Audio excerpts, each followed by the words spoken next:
Hola, ¿cómo les va? Bueno, vamos a continuar planteando qué nos pasa cuando no disfrutamos de las relaciones sexuales. Pero vamos a continuar con ese enfoque biopsicosocial de las disfunciones en la segunda parte. ¿Y a qué nos vamos a referir hoy?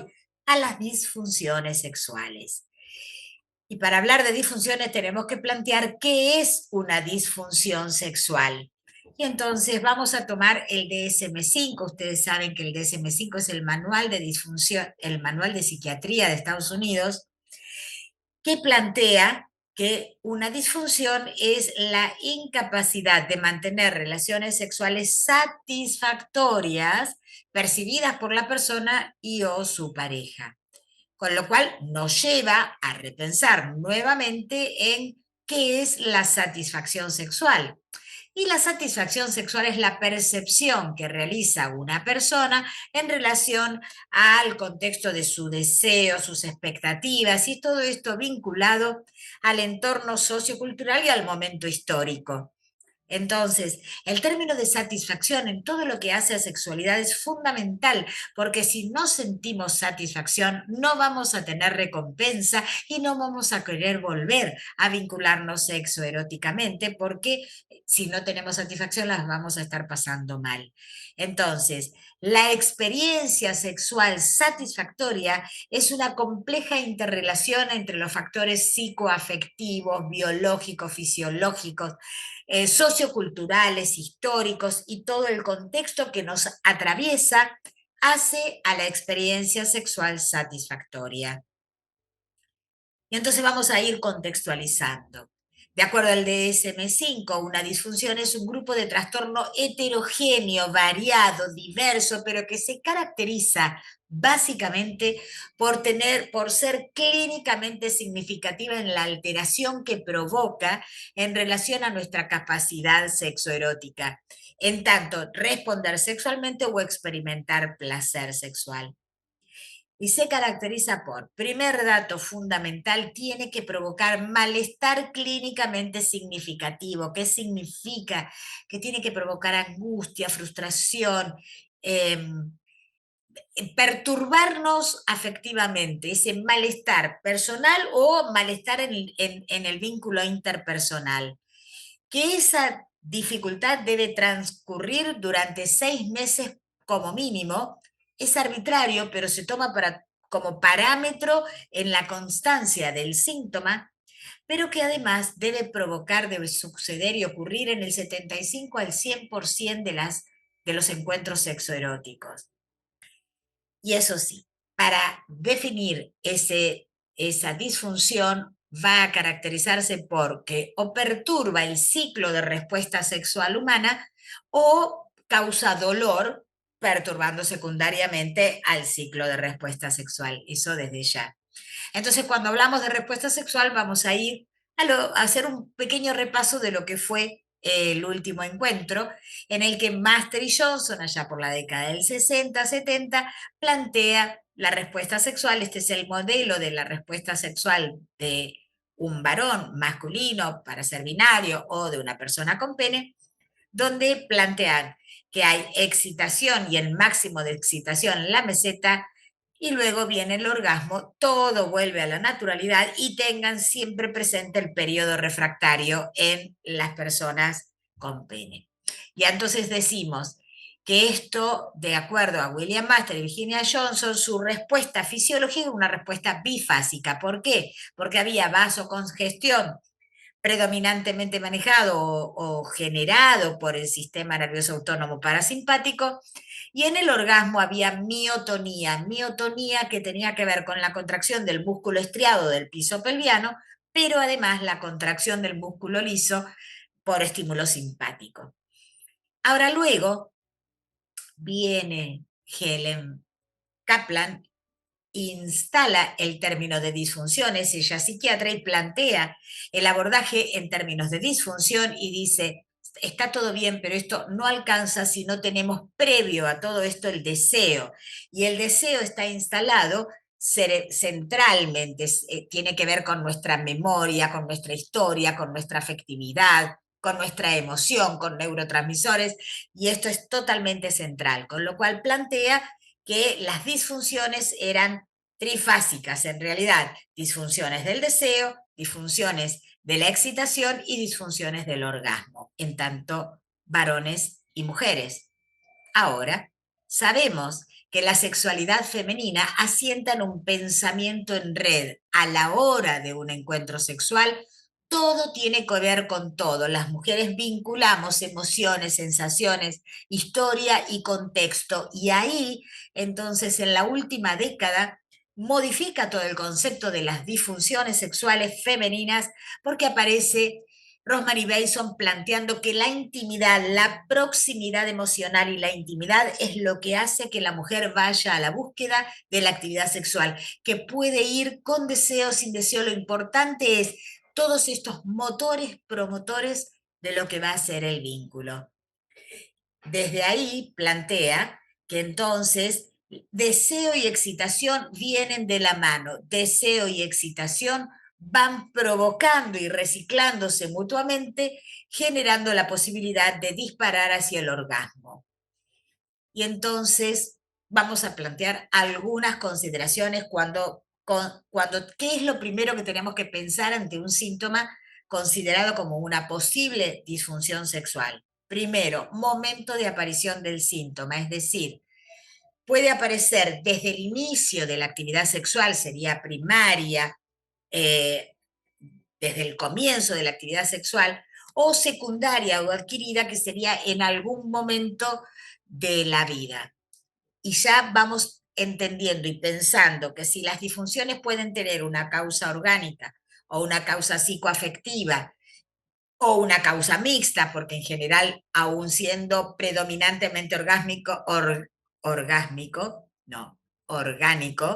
perdón, pero también disfunción del orgasmo podría ser, aún siendo orgánico, biológico, puramente, igual va a intervenir, va a estar totalmente involucrada la afectividad, la emoción, la frustración, el estrés y todo lo que hace a lo psicoafectivo. Pero entonces, ya desde el interrogatorio, desde la anamnesis, vamos planteando que si una disfunción es desde el inicio sexual, tenemos que descartar una causa orgánica, a no ser que tenga que ver, como por ejemplo, un trastorno motor por un mielomeningocele, un parapléjico, bueno, en una paraplejía, pero es otra cosa. En realidad, si pensamos en que un adolescente o un muchacho joven o una mujer joven nunca tuvo un orgasmo o nunca pudo controlar el orgasmo, tenemos que pensarlo que la disfunción no puede tener una causa orgánica, física, biológica. Pero si una persona disfrutó de su sexualidad y tuvo un despliegue sexoerótico normal, entre comillas, a lo largo de su vida y en algún momento empieza a tener un obstáculo y una dificultad que se hace persistente en el tiempo y en la mayoría de las situaciones, ahí tenemos que tener la lamparita prendida pensando y buscando una causa orgánica de esa disfunción o de esa perturbación. La forma de aparición repentina o gradual. Cuando una disfunción aparece, supongamos, una disfunción eréctil de un día para el otro, difícilmente sea de causa orgánica.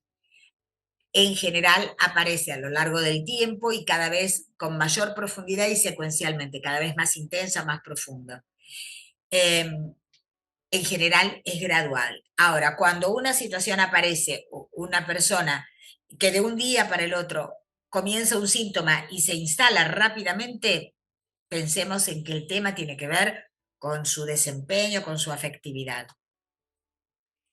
Y este es otro gran tema, la frecuencia de aparición. La frecuencia de aparición puede ser permanente o generalizada, quiere decir en todas las situaciones, con amante, con pareja estable, de vacaciones, durante la época de trabajo, en todas las situaciones.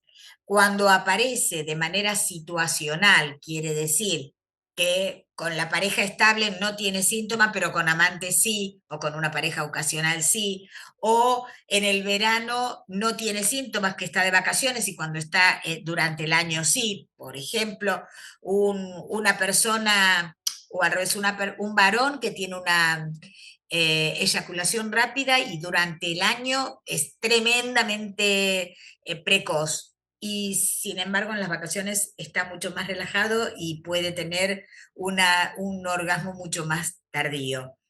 O un varón que durante el año está sumamente estresado y no tiene buenas erecciones y en las vacaciones la pasa bárbaro.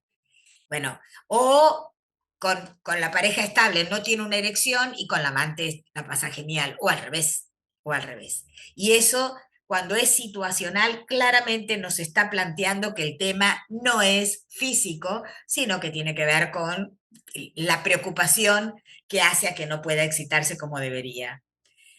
Y bueno, y lo que les decía del diagnóstico de las causas originarias, la etiología que podemos suponer. Y entonces vamos a comenzar hablando de las disfunciones sexuales femeninas.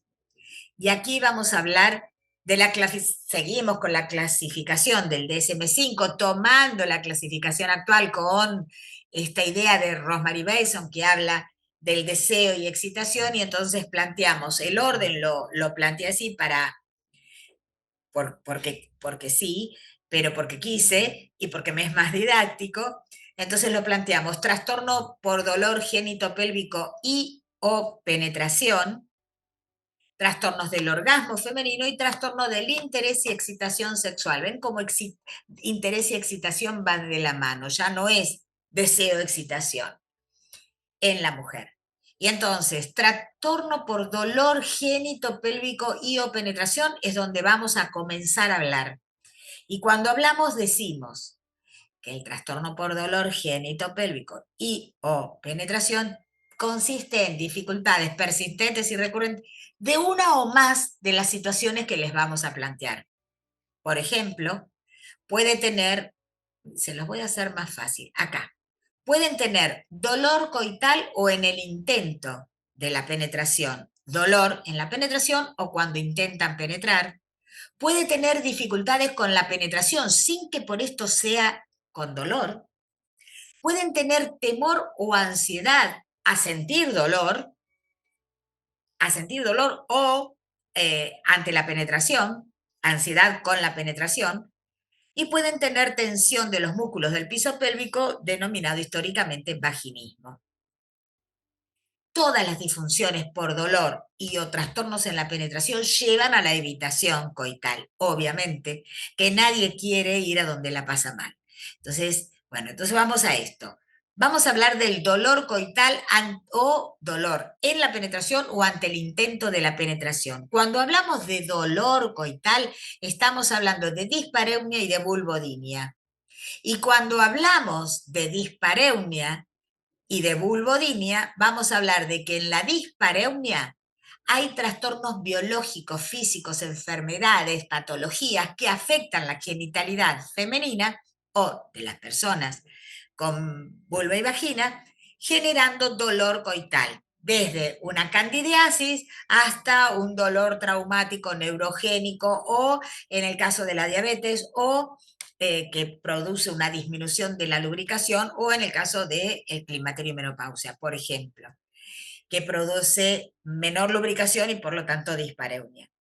Ahora, cuando la clasificación del dolor hace a que tenga un origen idiopático donde no se conoce, ahí estamos hablando, y que por supuesto tiene que perdurar por un tiempo determinado, hablamos de vulvodinia.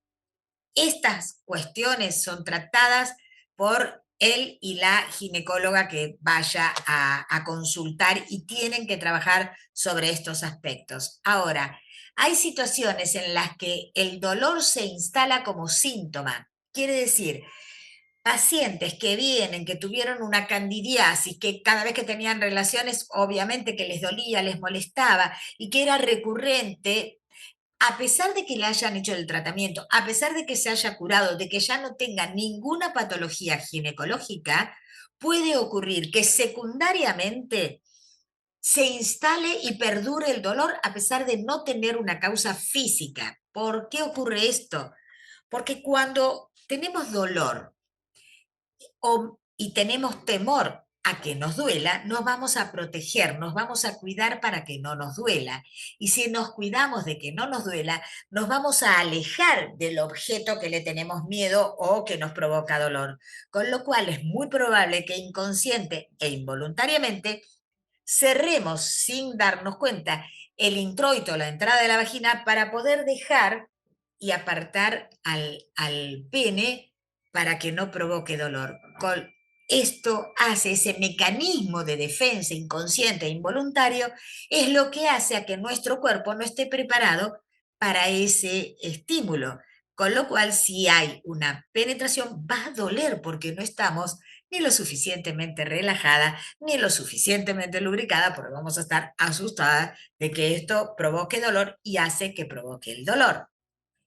Y vamos a ver una consulta. Hace 8 meses que siento dolor durante el acto sexual, lo que me trae problemas en mi pareja. Empecé con una infección vaginal que duró mucho tiempo en curar.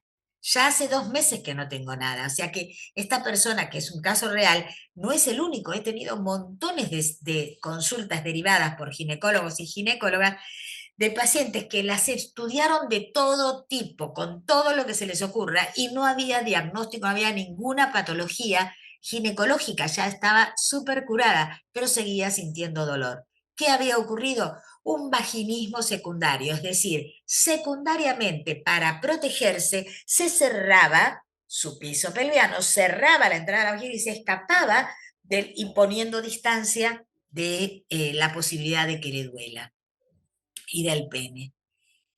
Bien. Y seguimos, ya no hay dolor, no vamos a hablar del dolor, vamos a hablar de obstáculos con la penetración. Podemos tener dificultades con la penetración durante las relaciones sin que ocasione dolor, simplemente vinculado a la penetración. Y esa dificultad puede ser absoluta, es decir, es la incapacidad de que penetre nada, ni un hisopo, ni un espéculo, ni un dedo, mucho menos un pene. Digo, es absoluta la imposibilidad de que penetre. En otros casos, sueles permitir, por ejemplo, la introducción de un óvulo o un dedo o una revisación ginecológica, pero no el pene, digamos, puede ser relativo.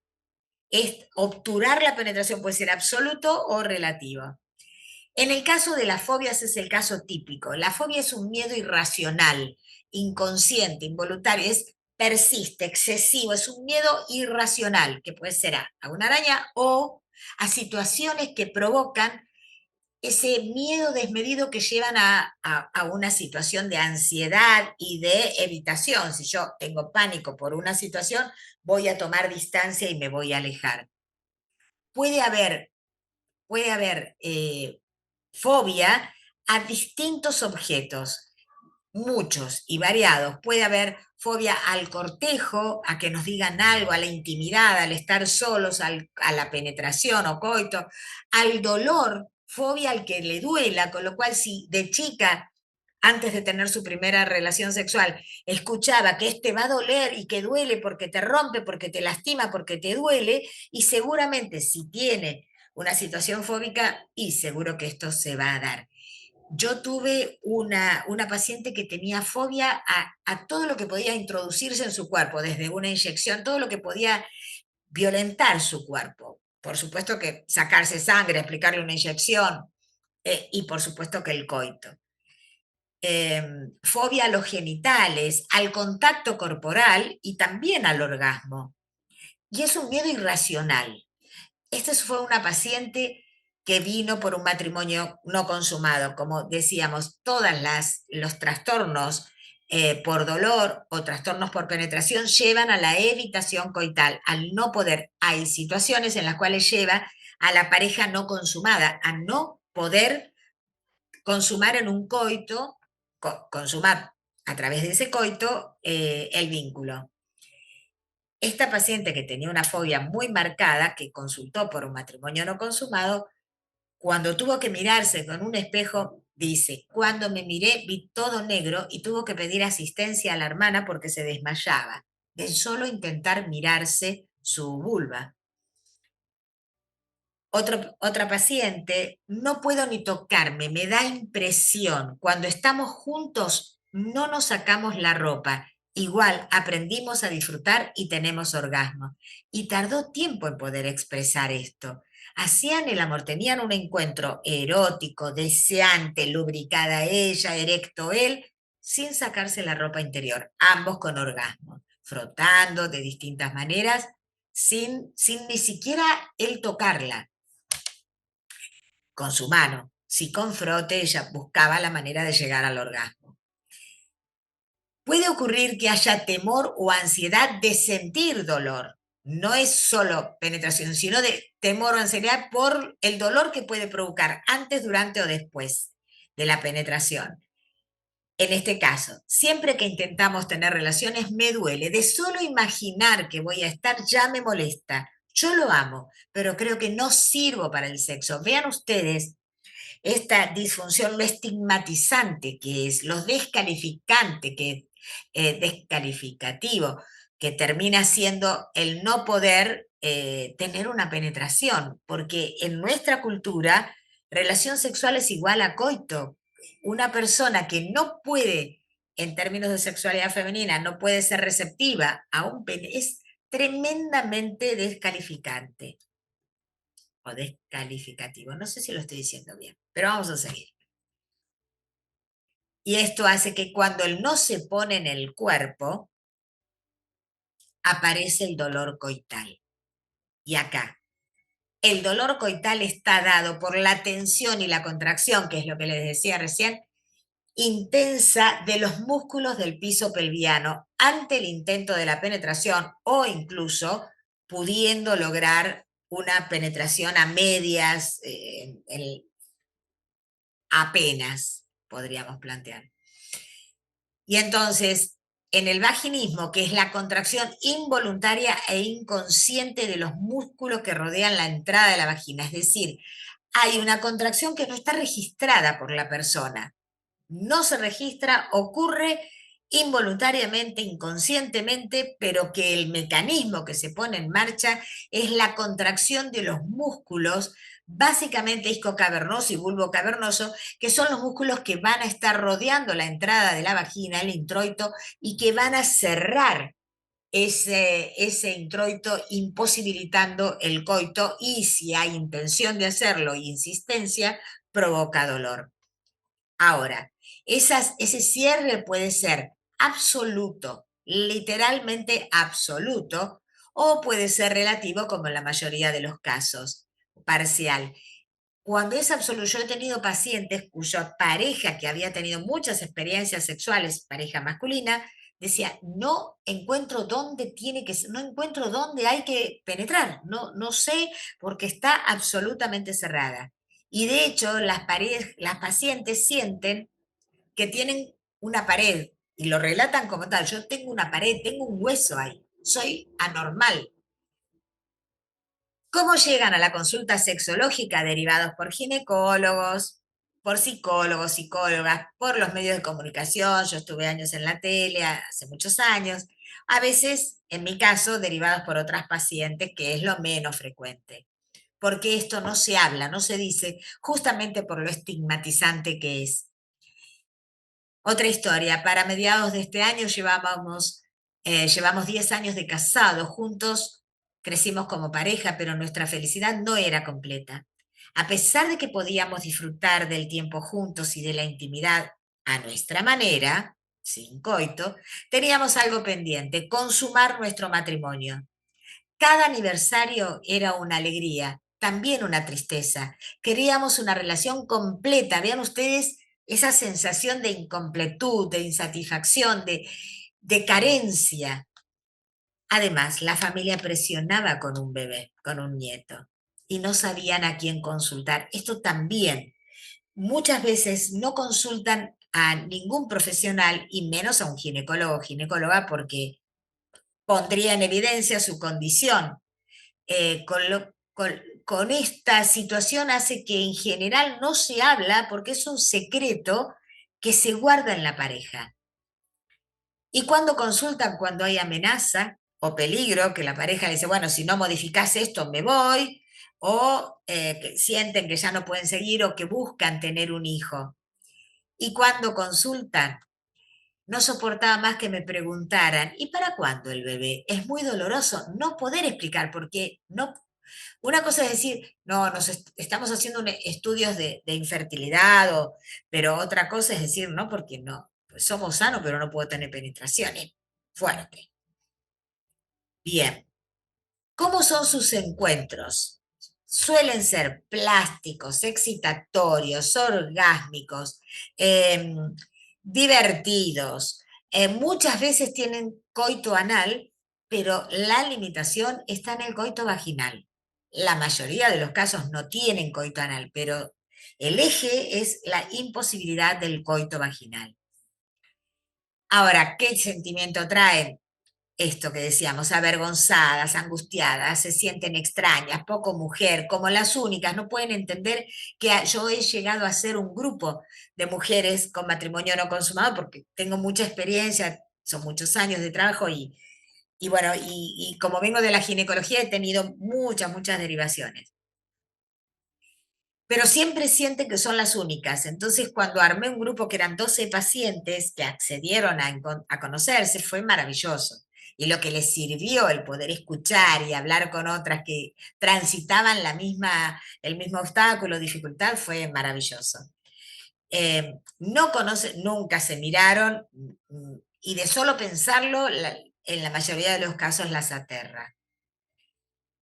eh, Acá, ¿qué sentimientos traen? Llevaba con la culpa enorme de no haber podido con 7 años de matrimonio, 5 de novia, filitos en la adolescencia, toqueteos, roces extremos, pero mi virginidad intacta. El peor sentimiento, el más doloroso, era la vergüenza. Con 32 años, ¿cómo no podía sentirla? Esta chica encantadora en el 92, creo que fue la primer paciente que con esta dificultad que atendí, un matrimonio, había sido un matrimonio no consumado y me vino a ver, ya hacía 1 año y medio que estaba separada y ni siquiera tenía pareja, era hermosa, y sumamente atractiva y apasallante. Los hombres como que sentían que con esta loba, ¿cómo voy a hacer? Y ella en realidad estaba sumamente inhabilitada, imposibilitada, ¿no? Con 32 años, ¿cómo no podía sentirla? ¿Y qué sentimientos traen? No se lo contábamos a nadie, nos causaba vergüenza, creíamos que solo a nosotros nos pasaba. Traen vergüenza, tristeza, desaliento, impotencia y silenciados. Es tremendo. Enojadas con su cuerpo, no entienden por qué no responde a sus deseos, porque conscientemente quieren, pero no pueden. Decían mi cuerpo no me hace caso, yo quiero, pero hace otra cosa. Tengo una pared adentro, no soy normal, estoy enojada con mi cuerpo y es verdad. ¿Y qué comparten? Desconocen sus genitales, nunca se han mirado, no se tocan, muchas veces ni cuando se higienizan, lo hacen siempre con un elemento, jabón, toalla. No utilizan ni óvulos ni tapones. Y el Papa Nicolau, el examen ginecológico, el Papa Nicolau es el carnet de habilitación al ser mujer. Es patético, pero es increíble el peso que tiene esa asignatura pendiente que implica ir al ginecólogo o ginecóloga y que le realicen un PAP. Eh, ¿Y qué comparten? Mi experiencia guardada en secreto, vivida en soledad, para mí única y anormal. ¿Qué tenía que ver con otras mujeres? ¿Acaso sabía lo que significaba ir a un ginecólogo, comprar tampón, colocar óvulo, hacerse ecografía, cuidarse para no quedar embarazada? En fin, ser mujer. Vean ustedes el sentido del ser mujer, cómo para estas personas con esta limitación, el ser mujer es habilitar la vagina. Es patético pensarlo desde ese lugar, pero es lo que viven, ¿no? Es como el ser mujer está puesto en la genitalidad, que es lo primero que hay que desmistificar. El ser mujer es muchísimo más que eso. Pero sin embargo, es tan estigmatizante esta disfunción que por eso la traigo primero. Y hay un secreto que une porque la vida sexual del varón es complaciente de esto, de esta disfunción y de esta perturbación, a veces incluso con otras disfunciones masculinas que comparten esa intimidad, como sumando obstáculos y compensándose. Pero suelen en general tener poca experiencia, son muy contenedores y complacientes, en general es el inicio sexual de ambos, suelen ser inseguros, y bueno, y muchas veces hay otras dificultades en los varones que hacen a que pase invisibilizada ante la disfunción femenina. Bien, entonces ahora vamos a continuar planteando trastornos del orgasmo femenino. ¿Se acuerdan? Llegamos al orgasmo, estamos acá. Por eso las dificultades del orgasmo durante mucho tiempo se plantearon como dificultades preorgásmicas, porque el obstáculo está en este proceso que llevaría al orgasmo. Hay una interferencia que impide llegar al orgasmo. En general, el trastorno del orgasmo consiste perdón, en un retraso marcado, vean, o retraso, o infrecuencia, o directamente ausencia del orgasmo, o disminución marcada de la intensidad de las sensaciones orgásmicas. Esto es para diferenciarlo. Yo he tenido una paciente, y es para tenerlo en cuenta, he tenido una paciente que era bailarina clásica del Colón, que viene totalmente con una autoestima muy deteriorada y muy descalificada, ella diciendo yo no siento, yo no sirvo, yo no puedo, no sirvo como mujer es un término tremendo, muy frecuente. Y cuando empecé a ver, en realidad tenía deseos, se excitaba, se lubricaba, tenía orgasmo, pero ella creía que no tenía orgasmo, porque cuando me cuenta, dice, mis amigas cuando cuentan que cuando tienen orgasmo gritan y transpiran y hacen mucho ruido. Y entonces ella era etérea, era todo suave, bailarina clásica del color, todo suave, hablaba suave, sus gestos eran suaves. Entonces le pregunto, cuando vos salís con tus amigas, ¿vos gritás? No, ella sí, son quilomberas. No, eso de quilombera lo digo yo. Grita.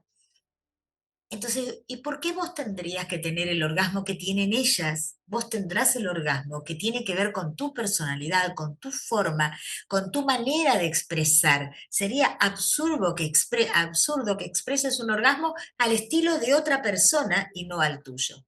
Bien, y tomo lo que dije hace un rato. La cultura en este momento instala la sexualidad femenina en un lugar de exigencia del tener que hacer y mucho. Y ahí también se confunde. Entonces, cuando hablamos de reducción marcada de la intensidad, lo tenemos que plantear secundariamente. Una persona que ha tenido orgasmos intensos y en algún momento esto cambia y cambia y no se retoma. Ahí hay que buscar algunas otras cuestiones que pueden tener que ver con qué le está pasando en la vida afectiva, pero también algo de lo biológico, de lo físico. Ahora, este es un dato fundamental. Si una mujer con estímulos clitoridianos, con sexo oral, con estímulos manual, con frotación, con masturbación, con un vibrador, con lo que fuere, tiene orgasmo, entonces no tiene una disfunción orgásmica. ¿Está? No tiene una disfunción orgásmica. Una mujer que tiene orgasmo por estímulos clitoridianos tiene orgasmo. O sea, tiene orgasmo. Si no lo tiene en coito, se puede trabajar con distintas estrategias para que pueda tener un orgasmo con la penetración, pero no se puede considerar una disfunción o al menos una anorgasmia. Bien. Otro tema, hay un 10% de mujeres que nunca tuvieron orgasmo y no por esto es una disfunción, porque no causa insatisfacción ni angustia. La pasan bomba igual. Ahora, el grado en el que la ausencia del orgasmo en las mujeres se considera un problema que requiere tratamiento depende de lo que les decía recién, del contexto cultural y de la angustia que le genera a esa persona acorde a las expectativas que tiene, la posibilidad de tener o no un orgasmo. En este aspecto, muchas mujeres están disconformes con sus orgasmos por la exigencia, como les contaba, y algunas incluso continúan fingiendo, y en la medida que siguen fingiendo, evitan cambiar conductas para poder llegar al orgasmo, porque lo dan por perdido y reciclan siempre el mismo final. Así que esto también, y sigue ocurriendo al orden del día, porque tiene que ver con no desilusionar al partener, históricamente. Esto, miren usted, del 10 al 42% es absolutamente variable. Y que puede ser, como todas las disfunciones, primario, secundario, generalizado o situacional, quiere decir, tiene orgasmo con el marido, no tiene con el amante, o al revés, es psicógeno u orgánico. Y entonces, ahora vamos. Cuando hablamos de trastornos orgánicos del orgasmo, vamos a también hablar de los trastornos orgánicos ligados al interés y excitación sexual. Y vemos como interés y excitación sexual. Y entonces, todas las disfunciones provocan frustración, desvalorización, angustia. Secundariamente, llevan a una disminución del deseo. Nadie quiere repetir lo que no les causa placer. Todos escapamos al displacer, a la frustración, a la angustia. Con lo cual, secundariamente no van a tener deseo. Todas las disfunciones, en tanto varón-mujer, termina, si no es por el deseo, termina con una perturbación del deseo. Y ahora vamos a ver, trastornos del deseo y excitación sexual femenino, de 3 a 6 indicadores. Tiene que haber ausencia o reducción importante de el interés, las ganas, el interés, buscar. Las fantasías o los pensamientos sexuales. El inicio, tomar la iniciativa o ser receptiva a la iniciativa de otros. La excitación o el placer durante la actividad sexual. No va a haber excitación o placer, ni interés, ni fantasía, ni es susceptible a arrancar para que después se ocurra la excitación. Durante la excitación tampoco va a generar placer y los estímulos ni previos ni durante son suficientes para generar ese interés o esa excitación. Y ahora planteamos, el lugar del deseo en la pareja está definido por la calidad erótica. Quiere decir, ¿qué hacen para que yo desee y qué hago yo para ser deseada? ¿Qué hacen para cortejarme y qué hago yo para seducir? Entonces, en ese ida y vuelta es mucho más significativo las actitudes que tiene que tener el partener de una mujer, porque en la mujer es fundante la intimidad, la revalorización y todo lo que se puede llegar a desarrollar previo a la situación sexual, digo, en el afuera, fuera de la cama, en lo cotidiano, en el día. Y entonces, hay estudios que dicen que afirman que más del 50% de las mujeres que tienen una sexualidad satisfactoria raramente piensan en el sexo. Esto hace a entender lo que estaba diciendo. La intimidad hace a todo lo que va a venir después en la sexualidad femenina. Era ese circuito que hablamos la otra vez que hace a que la intimidad y la emoción vaya a buscar el estímulo y el estímulo lleva a la satisfacción que va a buscar intimidad. En alguna ocasión simplemente el deseo puede generar un circuito, sobre todo cuando es una pareja que recién inicia o en nuevos vínculos, cuando es pareja estable, vamos a estas cuestiones del qué hacer fuera de la cama, cómo recrear el erotismo fuera de la cama. En una pareja heterosexual, que la mujer tenga menos deseo que el partener varón, que la pareja, es absolutamente esperable, pero es absolutamente estigmatizante también. La mayoría de las mujeres vienen diciendo, yo no tengo ganas, yo no siento, a mí no me pasa nada, porque mi marido quiere todos los días, pero yo no. ¿Y vos cada cuánto tenés ganas de tenerla? No, yo con una vez por semana, cada 10 días estoy bárbara. O sea, el deseo está, pero lo que hay es una discronaxia y una discrepancia entre el deseo ligado al género femenino y ligado al género masculino. Y son distinta cultura, distinto cuerpo, distintos condicionamientos que hacen y posibilidades que hacen a esta dificultad del deseo. Dificultad no, diferencia de deseo, perdón. Y entonces, con esto cierro lo que hace a dificultades y disfunciones femeninas y digo, el diagnóstico de las disfunciones sexuales femeninas todavía es un reto importante para seguir desplegando. Lo importante es no patologizarnos, entender que nuestra sexualidad es una multiplicidad de factores que intervienen, que interfieren y que que interactúan. No patologicemos y tampoco medicalicemos la sexualidad femenina. Y ahora continuamos. Y continuamos con la otra historia. Entonces vamos a las disfunciones masculinas.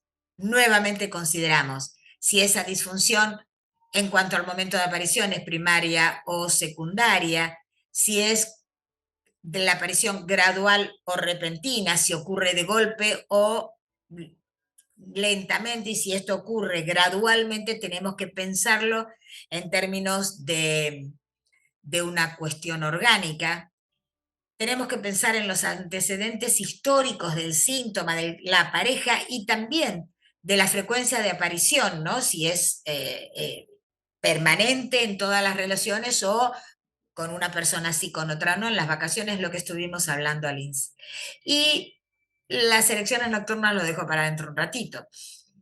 Y entonces, el DSM-5 plantea trastorno eréctil, disfunción sexual eréctil. Antes era trastornos por la excitación, disfunción eréctil o trastorno eréctil, eyaculación prematura o precoz, eyaculación retardada y trastorno del deseo sexual hipoactivo del varón. O sea, acá hablamos de un deseo poco activo en el varón. Y entonces vamos a hablar de la disfunción eréctil o trastorno eréctil de acuerdo al DSM-5. Y ahora tomemos la definición. Dificultad marcada para conseguir una erección, para mantener una erección o para lograr la rigidez eréctil. Los estudios varían del 18-19% al 52% de acuerdo al estudio que se tome, de acuerdo en cuanto a la frecuencia de disfunción eréctil, de acuerdo al estudio, de acuerdo a la edad, digamos, es un rango bastante amplio de 20 al 52%. Ahora, la mayoría de las disfunciones orgánicas de causa física médica son vasculogénicas, tienen el origen en una disfunción vasculogénica, por lo tanto va a aumentar con la edad y con el riesgo cardiovascular. Y ahí nos remitimos a la fisiología. Decíamos que las causas son vasculogénicas. ¿Y cómo no lo van a hacer?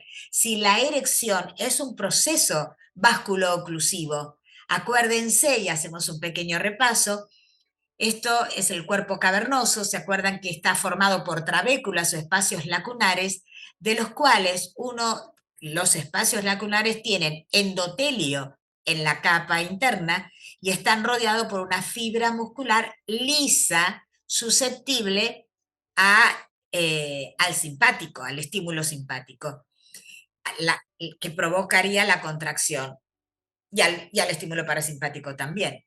Entonces, esta fibra muscular lisa, cuando está contraída, permite que ingrese poca sangre a los cuerpos cavernosos y permite que además la sangre fluya hacia el retorno venoso, como está mostrando acá.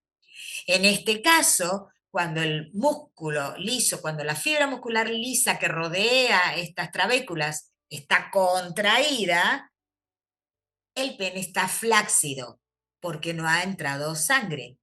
Cuando se provoca un estímulo sexoerótico que provoca centralmente la excitación, la respuesta autonómica va a ser a que esa fibra muscular que estaba contraída se relaje y al relajarse permite la llegada de sangre, se llena todo ese cuerpo cavernoso de sangre que ingresa, se cierra la salida a través de los espacios lacunares como una compuerta, el retorno venoso como una compuerta, y esto hace que la sangre ingrese provocando la erección y luego, cuando ingresa a presión, la rigidez. Entonces decimos, las disfunciones eréctiles son vasculogénicas. ¿Por qué? Porque el endotelio es un órgano endocrino que sintetiza y además es susceptible sintetiza sustancias y es susceptible a otras sustancias.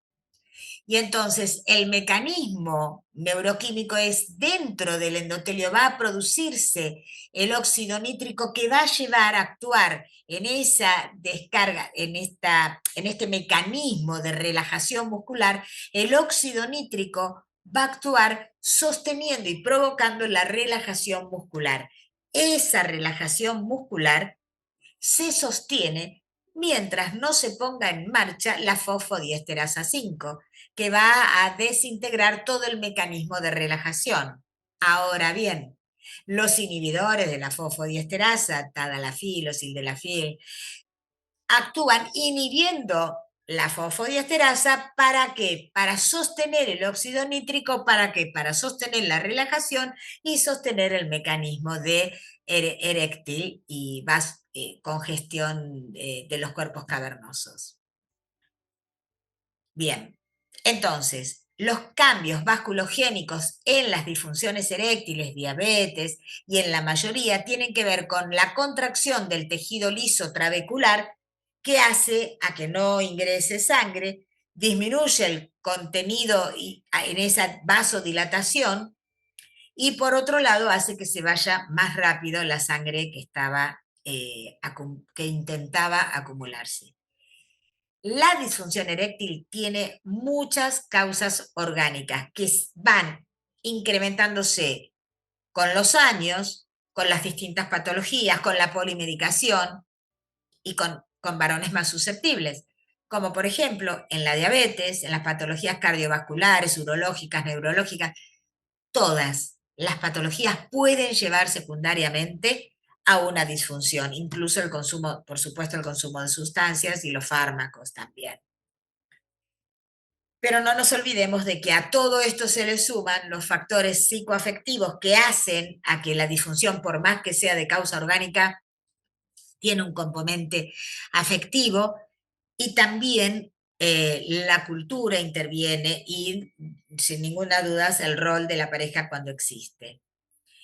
Entonces, hagamos un diagnóstico diferencial fundamental. Para el diagnóstico diferencial de diferenciar, valga la redundancia, si es de causa física, biológica, médica, patología o psicoafectiva, la disfunción eréctil, tenemos que tener en cuenta sí o sí las erecciones nocturnas.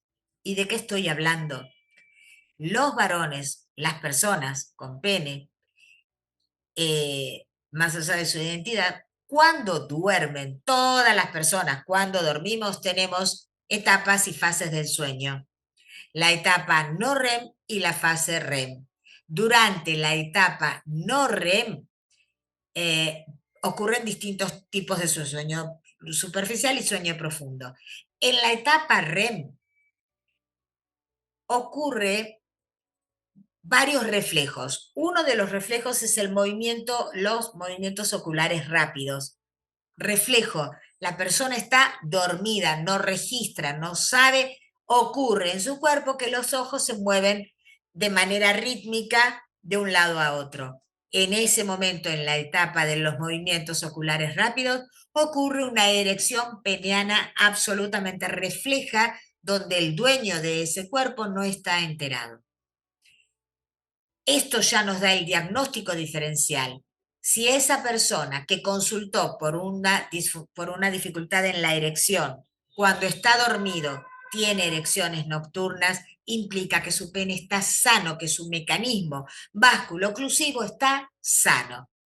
¿Por qué ocurre esto? Porque hay un mecanismo reflejo, un arco reflejo inferior, independientemente de la voluntad, de la excitación, independientemente de la conciencia y del dueño de ese cuerpo. En ese arco reflejo inferior da lugar a la erección refleja, que es un mecanismo absolutamente natural y esperado que ocurre en todos los varones a lo largo de la vida y hasta último momento. Lo que ocurre es que en la medida que el hombre va pasando a ser adulto mayor, las erecciones nocturnas son menos frecuentes.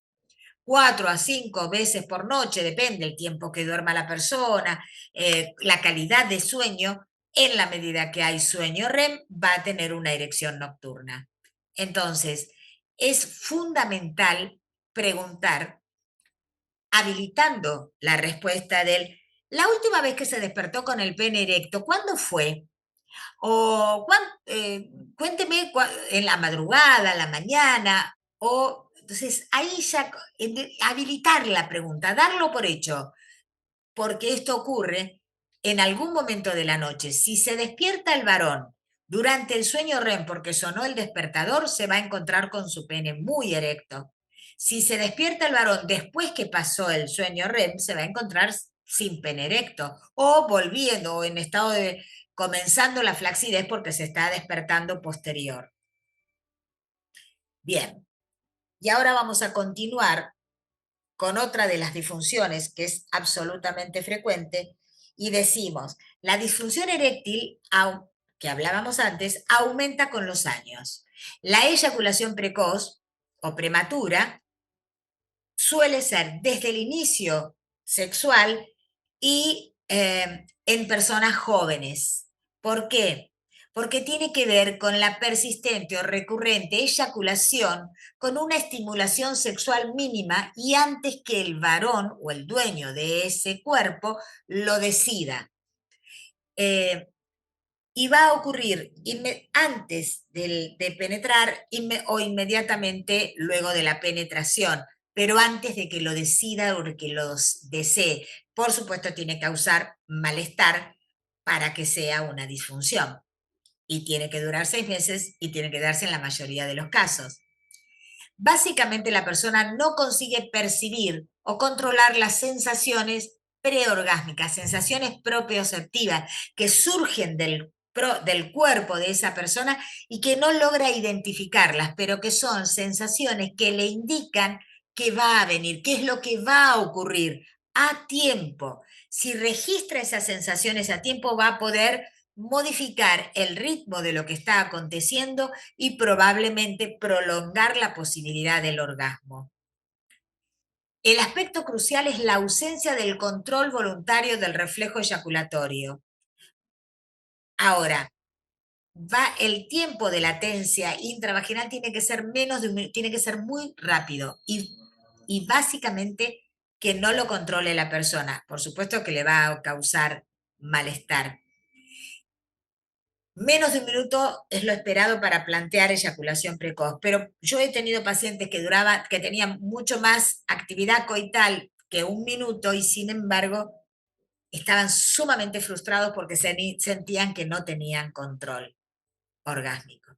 Y de lo que hablamos, ¿de qué estamos hablando? De la fase de emisión, la falta del control voluntario del orgasmo es en el registro de las sensaciones propioceptivas que parten de la fase de emisión. Recuerden que hablamos la semana pasada que tiene que ver con en el momento de meseta alto previo al orgasmo, inmediatamente cuando acontece el orgasmo, los espermatozoides van por el epidídimo, el conducto deferente, van a las vesículas seminales y todas estas sensaciones son sensaciones muy tenues, muy frágiles, muy simples, muy breves, que los varones tienen que percibirlas. Los varones que registran estas sensaciones las registran como, me está por venir.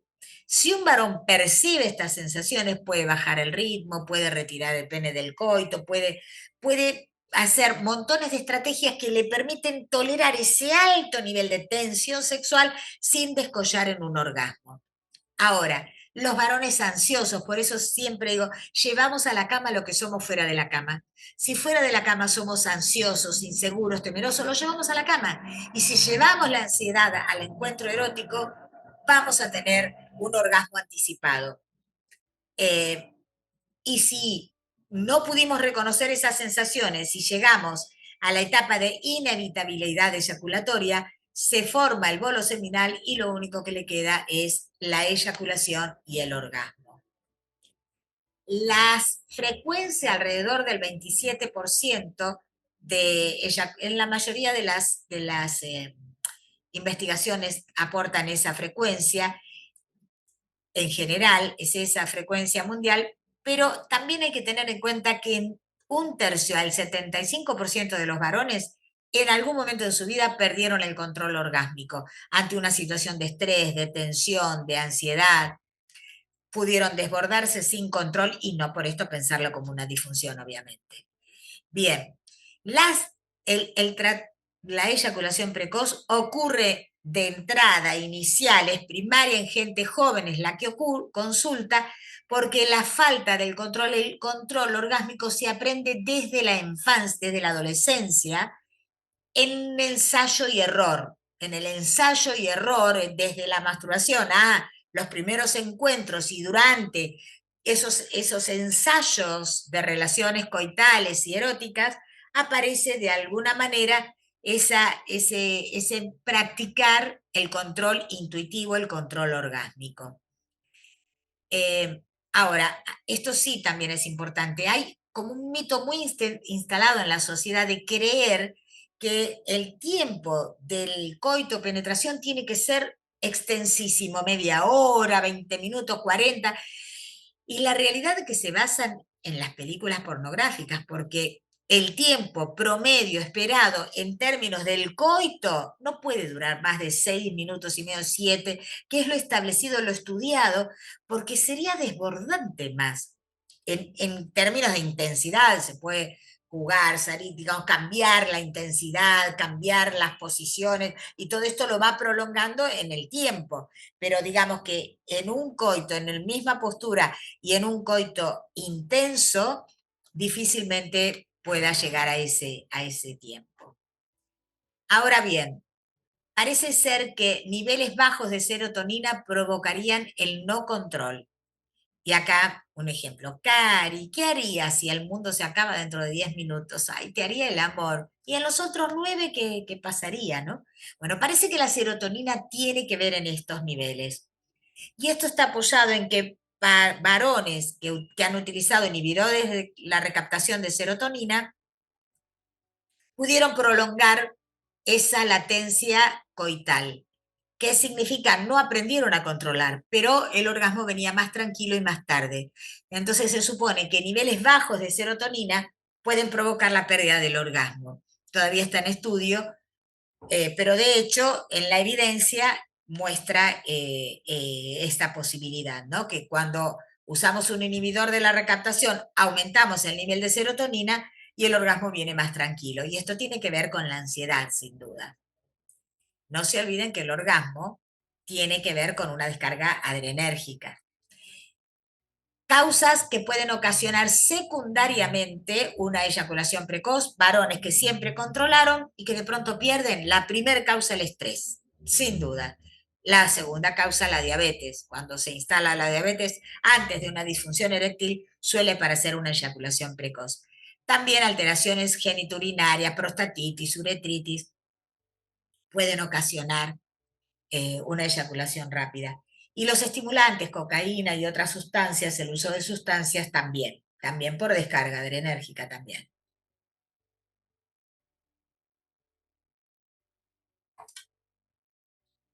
Todo lo contrario son los varones que tienen eyaculación retardada.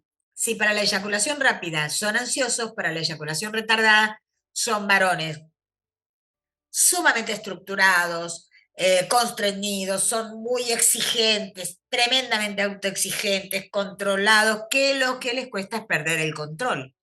Estructurados, digo, mucho tiene que ver con las carreras que elige, uno ya escucha ingeniero, contador, hay como toda una estructura que llevar y eso hace que no puedan perder el control y el orgasmo tiene que ver con pérdida del control.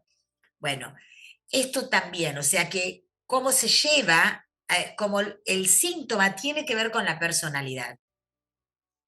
¿En qué consiste la eyaculación retardada? En un retardo marcado de la eyaculación o en una infrecuencia o en una ausencia. Por supuesto que en todos los casos, 6 meses, que tiene que traer angustia. Algunas patologías inhiben la posibilidad de tener un orgasmo, neuropatías, diabetes, psicofármacos, antidepresivos, no los inhibidores de la recaptación, pero hay antidepresivos en una persona que no tiene eyaculación precoz, toma un antidepresivo y puede tener dificultades para tener un orgasmo. En las mujeres, los antidepresivos bloquean muchas veces la posibilidad de tener un orgasmo, que naturalmente tarda mucho más en llegar que el del varón. Bueno, bien. Esto es un touch. La eyaculación retrógrada u orgasmo aneyaculatorio no lo trae el DSM-5, ya no se habla como disfunción, ya no es una disfunción, pero tiene que ver con las personas operadas de próstata. Cuando se forma el bolo seminal, al estar operada de próstata, alteran el esfínter vesical y en el momento del orgasmo propiamente dicho, la contracción del piso pelviano, de los músculos del piso pelviano, hace que el bolo, en vez de ir al exterior, va a la vejiga. Ahora bien, ya estamos llegando. Al final, todas las disfunciones llevan a la pérdida de la confianza y la tranquilidad en el rol desempeñado.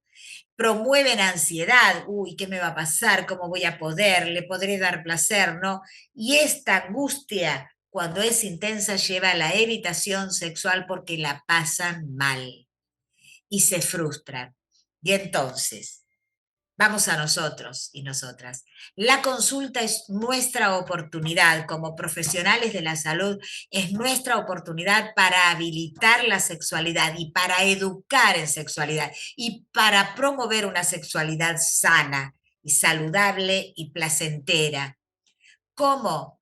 Educando y entre la educación, entre el rol del profesional de la salud y el terapeuta sexual o el sexólogo, está el esquema de Hanon, que tiene que ver con, entre la educación y la terapia está dar permiso, dar información limitada, generar sugerencias, sugerir ideas, opciones, estrategias, tareas, y si todo esto no alcanza, derivarlo a la terapia sexual.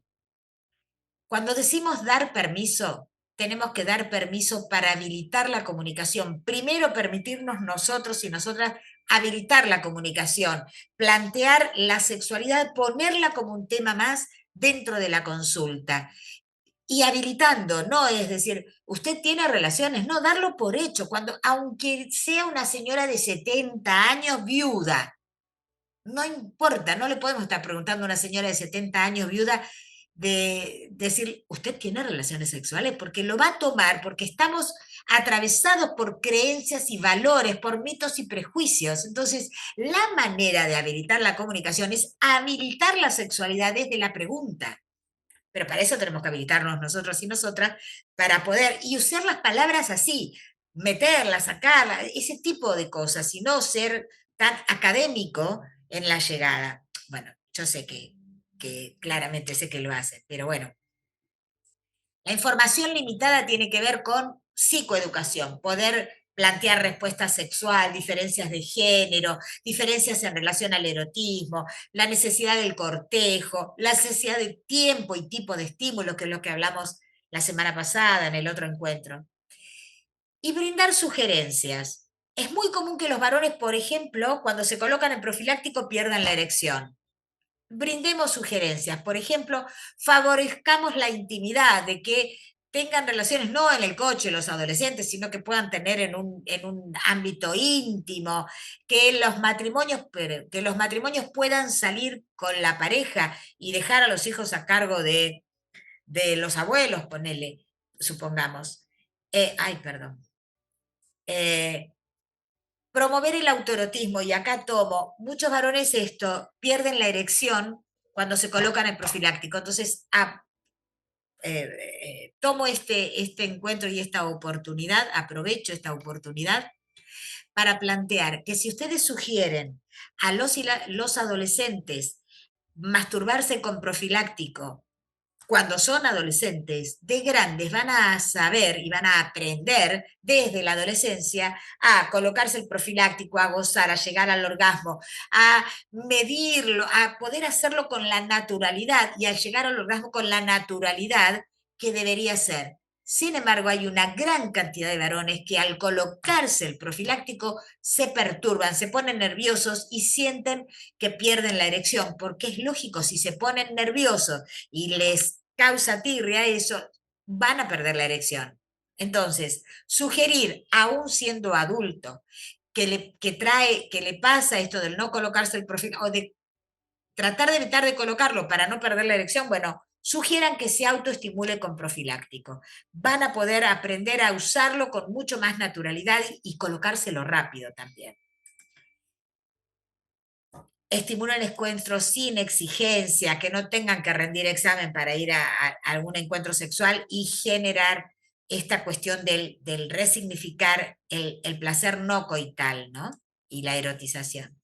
Y entonces hablábamos de permiso y si con todo esto no alcanza, lo derivan a un sexólogo, a terapia sexual, y en la terapia sexual tenemos un abordaje sistémico, sugerimos, sistémico tiene que ver con la historia personal, familiar, social, histórica y el síntoma.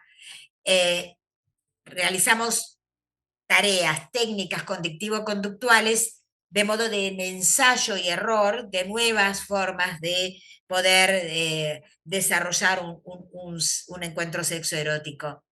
Tareas, bueno, pero mucho, mucho psicoeducativo, mucho, mucho de educación eh, tenemos y hacemos los sexólogos y las sexólogas.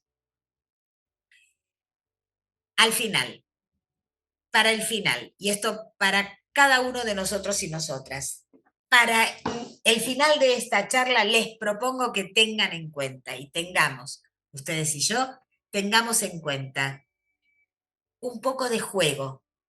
Jueguen en la escena erótica, jueguen y recreen su propio erotismo. Otro poco de exploración, exploren sensaciones, sentidos, vivencias, saboreen algo para saborear y compartir. Tengan y hagan una mini transgresión, porque la transgresión recrea el erotismo y lo sostiene. Propónganse crear, programar y recrear un encuentro sexoerótico. Sabemos que programar y crear hace a que recreen la escena, a que vayan generando durante esa programación qué hacer, cómo hacer, qué va a pasar, qué no va a pasar. Estamos generando y estamos avivando ese deseo sexoerótico para después ese despliegue. Disfrutemos de nosotros y nosotras, de nuestro tiempo, de nuestro cuerpo, de nuestras sensaciones. Y con todo esto, brinden. Y si tienen pareja, brinden por tener pareja, que es la condición ideal para disfrutar la vida sexoerótica. Y con todo esto, terminamos el encuentro de hoy diciéndoles gracias por por dar este tiempo y por compartir este tiempo con esta temática. Así que gracias a todos y a todas y nos vemos en cualquier momento. Y gracias a Dean por brindarme el honor de dar estas charlas y el reconocimiento. Me llega al corazón.